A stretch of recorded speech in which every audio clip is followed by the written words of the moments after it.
What do you need in place to do your first real estate investment deal? The very first thing you have to have is you've got to have a lender. And the reason why it all starts with a lender is every lender is going to be different as to what they lend on, what they don't lend on. And so if you go find a lender that isn't willing to lend on houses for $350,000 and only wants to do houses $100,000, you're wasting your time going out there shopping to try and find a good deal. So the very first thing you want to do is make sure you have money in your pocket to go shopping with.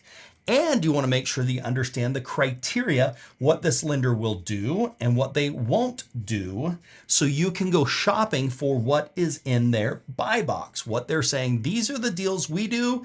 If it fits inside here, those are the deals that we want. Well, if I get pre-approved with a lender and I know what they'll do and what they won't do, then I can target properties that just meets these criterias that they have and not go find a property over here that they're not going to be interested in. I don't want to take my time, money, and hard work to go find this property to take it to the lender for the lender to say, nope, sorry, we're not interested in that. You have to reverse this strategy. Find a lender, understand what they'll do, understand their terms, what they're going to charge, all those different types of things. One of the cool things that we've done is we've actually built a software that does all of that for you. It's our advanced deal analysis software. Okay, so this is our advanced deal analysis software, okay? So what you do is you come and put the zip code, or you can put the full address in here.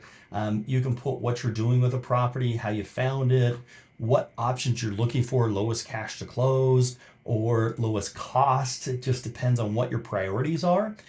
Fix and flip, or if you're going to do a BRRRR or a wholesale, and what your plan is for your funding purpose. Then you come in here and put your numbers in. So let's just say, let's just say this is a for sale by owner, and I'm going to fix it up and resell it, and I want the highest profit. Actually, I want the lowest cost. I want to come with the least amount of money, which means I'll probably be paying a little bit more, but that's okay. So let's say the purchase price is 100,000.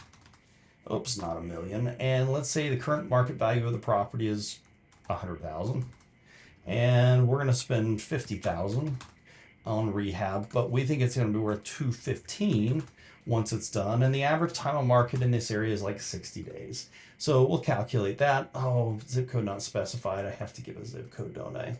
Let's do 300. Okay, let's just calculate that. Loading.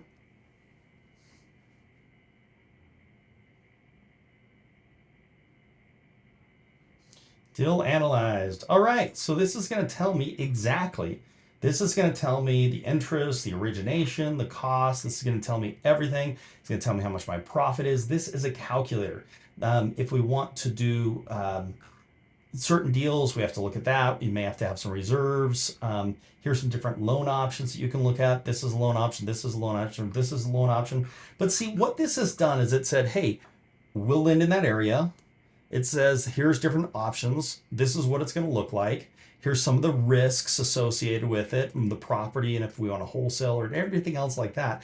And so what that does for me is I can know what my lender's willing to do because I plug it all in and it tells me, okay? So I don't have to remember it. I don't have to think about it. That's what this advanced deal analysis software does. Then the next thing that I want to do is if I know what the lender will do and what they won't do and what they're looking for, what their sweet spot is, like where are the deals that are slam dunk deals for you guys, is I understand that. Then I go out and shop for deals that meet those criterias.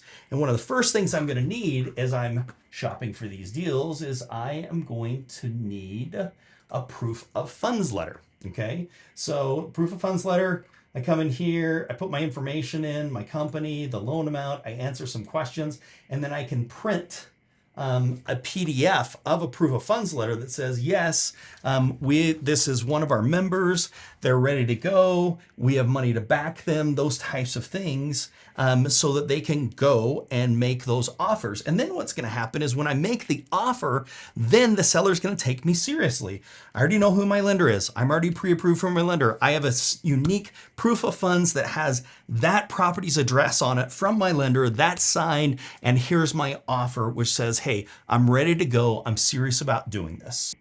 Okay, so then what I need to do to understand if this is a good deal, there's a couple of things I have to look at, right? I need to know a few numbers. The first number that I need to know is the after repaired value if I'm planning on fixing this property up. The way that I'm going to determine that after repaired value is I am going to go in to I'm going to go into a specific property. I'm going to go to comps and nearby listings.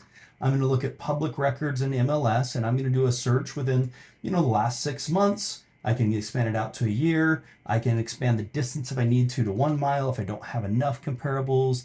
I can look at the amount that those sold for, and I can work my way up. So it looks like, whoops, 254 is the cheapest, and that sold on the MLS. Now I can take a look at this property and see the details of it. So we have some ways to help you know should this be used as a comparable, but you'll work your way down and then you'll make an establishment and say, okay, this is what the after repaired value looks like as I've looked at all those houses. And let's just say the after repaired value is 300,000. Okay.